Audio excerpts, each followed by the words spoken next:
When the first elements of the German Afrika Korps arrived in Tripoli in February of 1941, under the command of General Erwin Rommel, they were not merely entering a new theater of operations, they were stepping onto a landscape that would fundamentally alter the physiological and psychological parameters of warfare for the German soldier.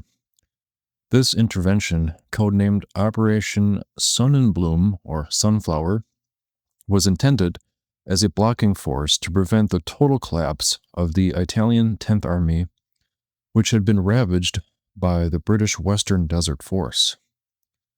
However, the men of the 5th Light Division and subsequently the 15th Panzer Division found themselves thrust into a theater of extremes for which the European training had scarcely prepared them. German soldiers were transported from the temperate forests and urban centers of Europe to a vast, arid littoral zone where the environment itself was as lethal as the opposing British armor.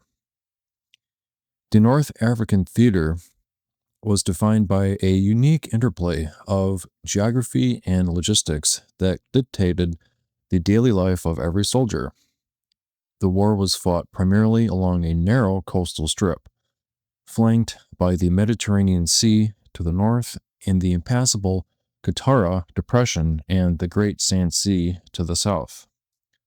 For the German soldier, this meant that the war was a linear, pendulum-like affair, swinging back and forth across hundreds of miles of emptiness, from El Agila to El Alamein and back again. The regular soldier was thus trapped in a perpetual state of transit or static defense in a hostile void, tethered to a supply line that stretched precariously across the Mediterranean, subject to constant interdiction by the Royal Navy and the Royal Air Force. The primary enemy in the daily life of Afrika Korps soldier was the thermal environment.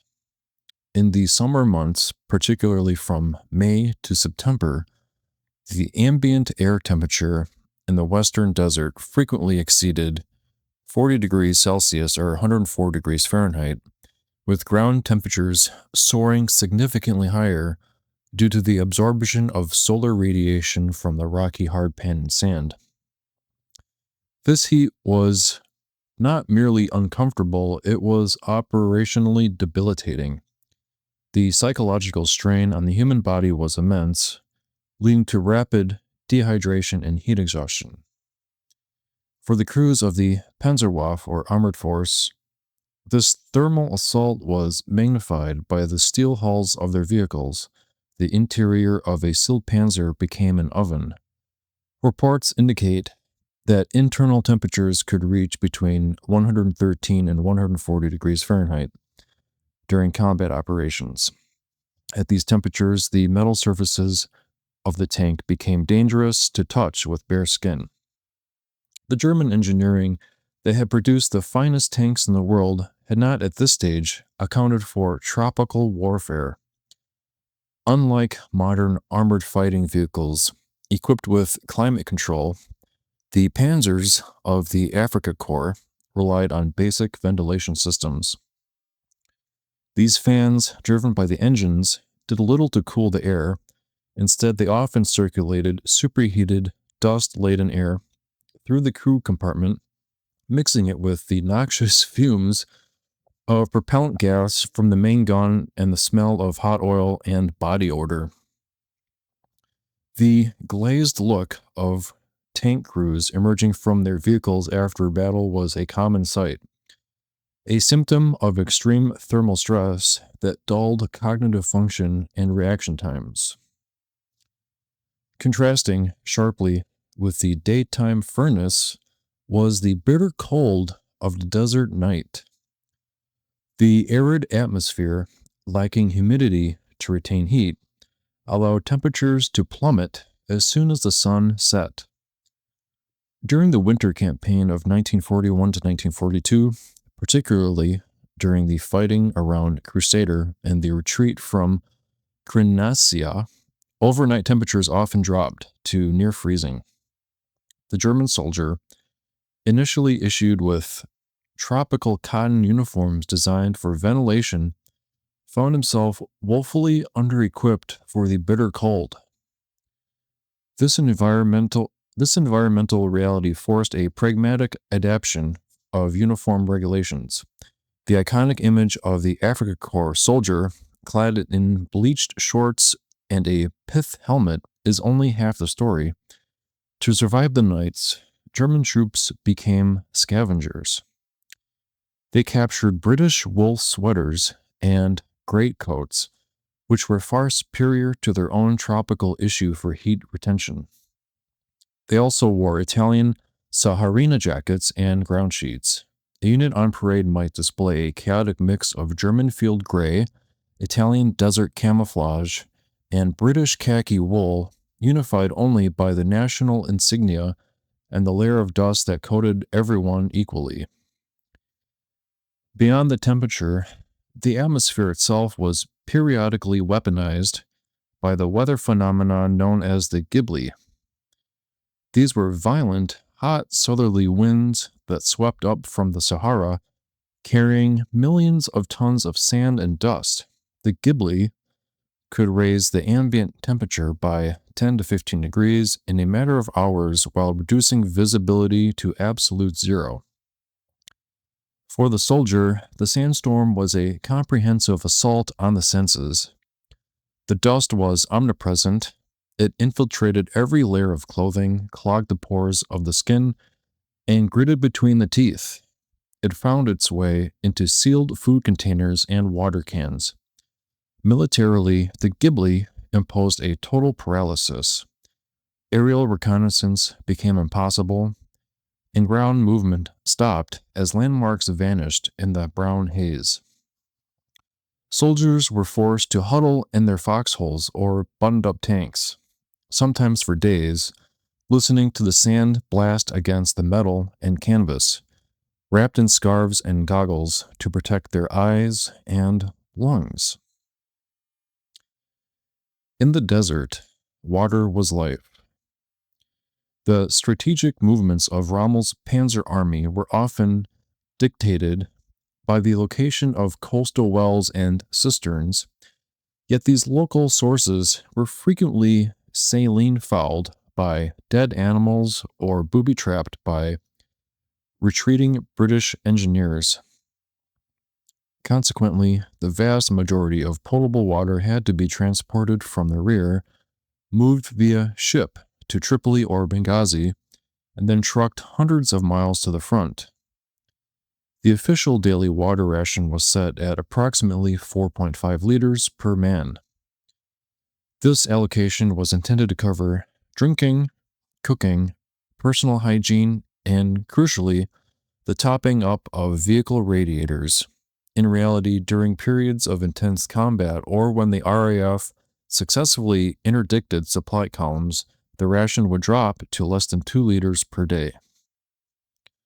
The experience of drinking this water was universally described as unpleasant. In the early stages of the campaign, the logistical infrastructure struggled with containerization. Water stored in steel drums sitting in the sun reached temperatures that made it taste disgusting. Furthermore, the containers themselves were often contaminated. A common complaint was that water tasted strongly of gasoline or diesel fuel as a result of being reused without adequate cleaning or fuel leaching into water supplies during transport. Soldiers attempted to mask this chemical taste with lemon powder or coffee. The problem of sealed water and fuel containers was solved by a specific piece of industrial design that became legendary: the Wehrmacht Enken canister, known to allies as the jerry can. This 20-liter pressed steel container was a masterpiece of engineering compared to the equipment of their enemies. The Allied forces used flimsies, 4-gallon tin containers that were fragile prone to leakage, losses of up to 30% were common, and required a funnel to pour. In contrast, the jerry can was robust, featuring a plastic lining to prevent corrosion, and had a cam-locking lid that ensured a seal without tools. Its three-handle design allowed a soldier to carry 2 full cans, 1 in each hand, or 4 empty cans, 2 in each hand, with relative ease, or to pass them bucket brigade style. The craftsmanship of the jerry can was so incredible that Allied troops would risk court-martial to scavenge them, viewing them as superior to their own equipment. For the German soldier, the canister was a reliable companion, though its indistinguishable shape for both fuel and water contributed to the cross-contamination issue that plagued the taste of their rations. The German supply chain, stretched to its limit, could rarely provide fresh provisions. The soldiers' diet consisted primarily of hardtack or hard bread, tinned cheese, and tinned meat. A significant portion of the rations were provided by the Italian allies. The texture and taste of this meat were sources of constant complaint, described as stringy, gristly, and flavorless. Because of the poor quality of access rations, British supply dumps were viewed as treasure troves. The capture of Tobruk in June 1942 was celebrated not just as a strategic victory, but as a culinary victory as well. It provided the Afrika Korps with vast stocks of British corned beef, white bread, jam, and tinned fruit. The inadequacy of official supplies fostered a culture of scrounging or theft. The German soldier in Africa was a master of improvisation. Beyond the clothing and food, they scavenged for vehicles. The British trucks, particularly the Bedfords and Canadian-built Fords, were prized for their durability in the sand. At various points in the campaign, a significant percentage of the Afrika Korps motorized transport consisted of captured Allied vehicles. This necessitated a complex shadow logistics system where German mechanics had to cannibalize parts from wrecked British convoys to keep their own transports running. This hybrid existence, fighting in German tanks but driving British trucks and wearing Italian jackets, reinforced the sense of a pirate army operating outside formal German military structure. The medical statistics of the North African campaign revealed a force that was chronically ill, often operating at a fraction of its combat power due to disease. Dysentery was the scourge of the desert. Medical reports indicate that the rates of diarrhea among German troops were significantly higher than those of Allies, particularly in the later stages of the campaign. This disparity was partially due to flies, which bred in the millions in open latrines and unburied refuse of the battlefield. The German military, while tactically advanced, had neglected field sanitation and hygiene compared to the British, who enforced strict protocols. The result was an epidemic of dysentery. Men suffering from dysentery experienced severe abdominal cramping, fever, and dehydration, a lethal combination in the heat. It was not uncommon for tank crews to fight while suffering from diarrhea. Even the high command was not immune. During the critical phases of the campaign, Rommel's chief of operations, Westphal, and intelligence chief von Mellenthin were incapacitated by dysentery.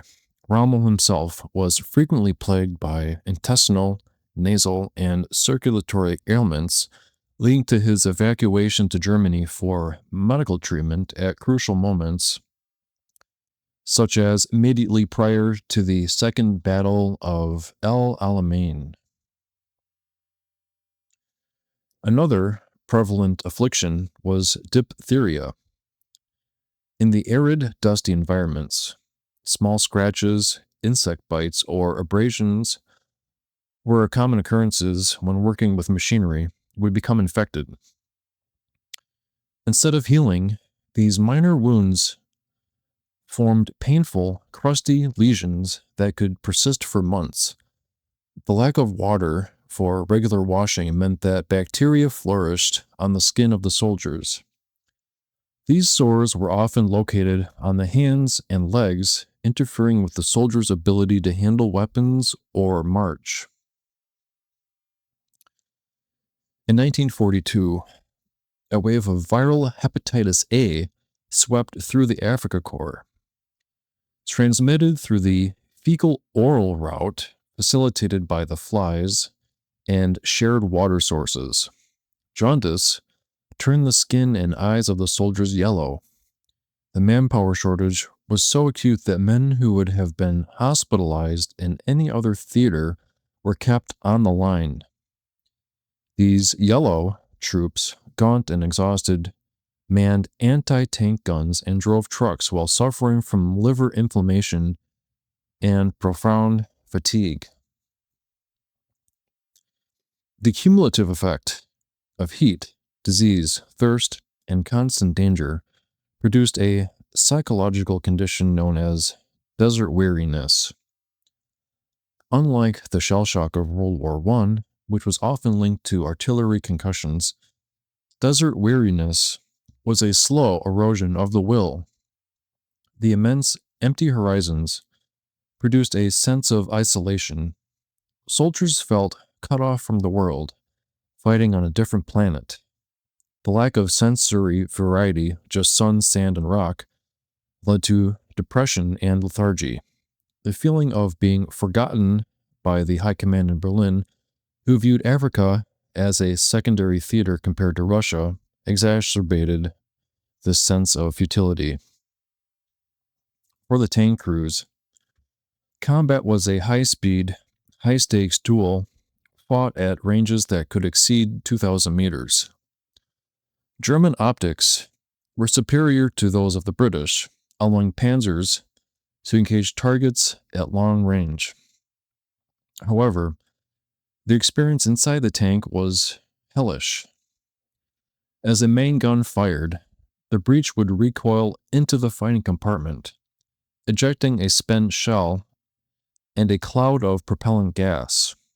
The ventilation fans struggled to clear these fumes. Combined with the heat, the noise of the engine, and the static on the radio, the sensory environment was overwhelming. The brewing up of tanks was a constant terror. The dry air and ammunition loads meant that a penetrating hit often resulted in catastrophic fires. Crews had only seconds to bail.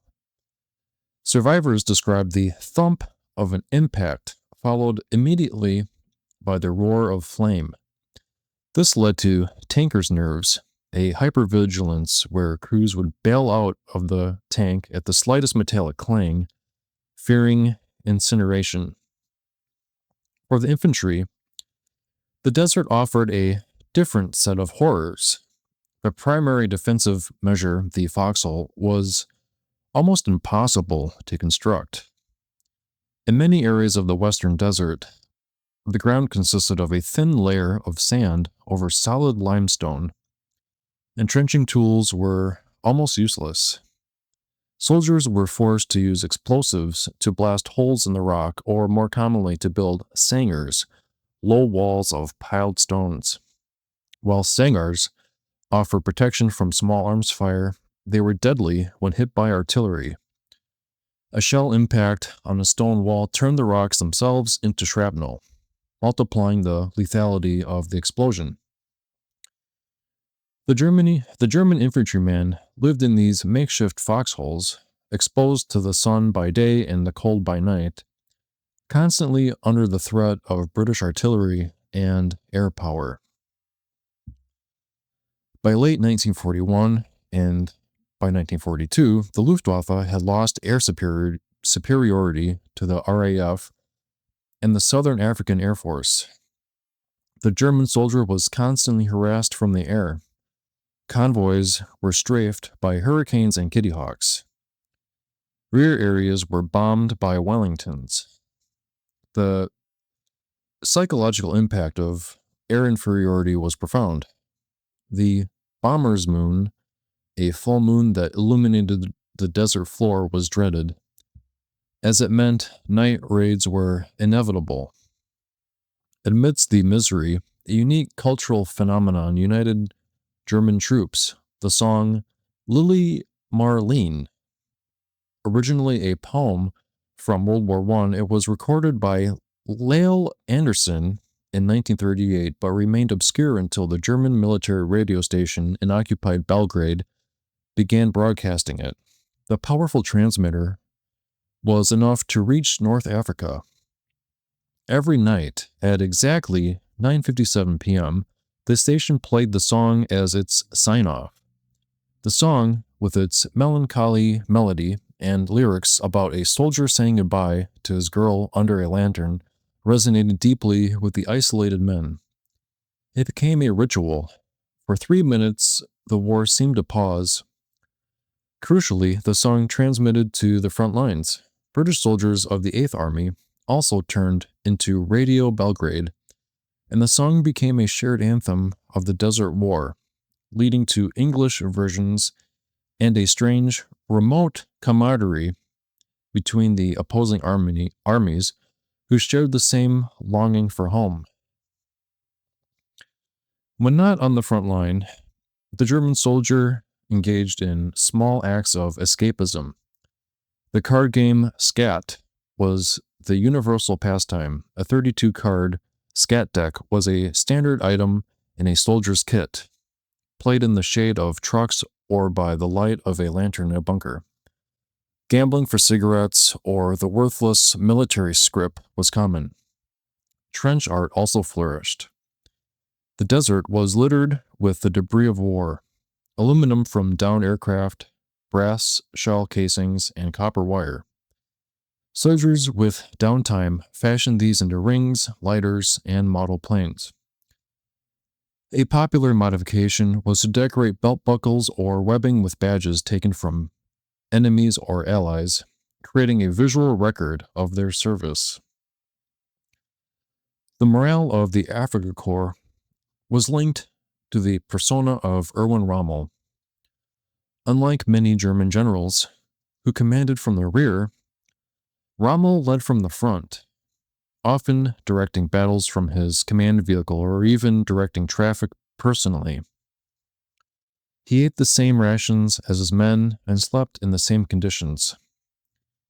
This visibility created a Rommel myth among the rank and file. They trusted him implicitly, believing that his tactical genius would salvage any situation. This loyalty held the army together, even when the strategic situation became hopeless in late 1942. The North African campaign is frequently romanticized as a Krieg ohne Hass, war without hate, a chivalrous duel between professionals in the empty quarter. There is some truth to this. Rommel famously burned Hitler's commando order, which mandated the execution of captured Allied commandos, and generally treated white POWs according to the Geneva Convention. Instances of ceasefires to collect wounded were documented, and a mutual respect developed between the Afrika Korps and the British 8th Army. However, attached to Rommel's forces was a Einsatzgruppe Egypt, a mobile killing squad led by SS Obersturmbannführer Walther Rauff. Their mission was to follow the Afrika Korps into Egypt and Palestine to exterminate the Jewish populations there. The British victory at El Alamein prevented this genocide, but the intent was clear and present. In Tunisia, where the Germans established a longer-term occupation in late 1942, the mask of chivalry vanished. The army, in cooperation with the SS, rounded up over 5,000 Tunisian Jews. These men were sent to forced labor camps near the front lines, where they were forced to dig fortifications under fire, beaten, starved, and subjected to execution. The regular German soldier in Tunisia was not a bystander to this. He was a guard, a supervisor of forced labor. Furthermore, the chivalry extended largely only to white opponents. The German attitude towards black colonial troops serving with the French and British forces was racist, influenced by Nazi propaganda that depicted Africans as savages. German troops often treated captured black soldiers with brutality. While white prisoners might be exchanged or treated well, black prisoners were frequently neglected, abused, or executed. Following the defeat at El Alamein in November of 1942 and the American landings in Operation Torch, the Afrika Korps began a long, desperate retreat. The open desert maneuver was replaced by a grinding defensive battle in the muddy, mountainous terrain of Tunisia. The spring rains of 1943 turned airfields into quagmires, strangling the supply flights. The mood in the letters home changed from the confidence of 1941 to a grim outlook. Soldiers knew they were trapped. The Royal Navy controlled the sea, and the Allies controlled the air. The end came in May of 1943. The collapse of the Axis perimeter led to a mass surrender on the Cape Bon Peninsula. Unlike Stalingrad, where resistance continued to the bitter end, the surrender in Tunisia was relatively orderly. Over 250,000 Axis troops, Germans and Italians, surrendered. Eyewitness accounts describe a surreal scene. German discipline held until the final moment. Entire panzer regiments, with no fuel or ammunition, formed up in parade order to surrender. Soldiers destroyed their weapons, smashed their optical equipment, and drove their vehicles into designated assembly areas. Some managed to find humor in the disaster. American war correspondent Ernie Pyle described seeing American soldiers driving captured German Volkswagen Jeeps while German prisoners sat in vast fields, relieved that the war was finally over for them. The surrender at Cape Bon marked the end of the Afrika Korps. The soldiers who had survived the heat, the flies, the dysentery, and the tank battles were marched into captivity, crossing the Atlantic to live out the rest of the war in POW camps in the United States and Canada.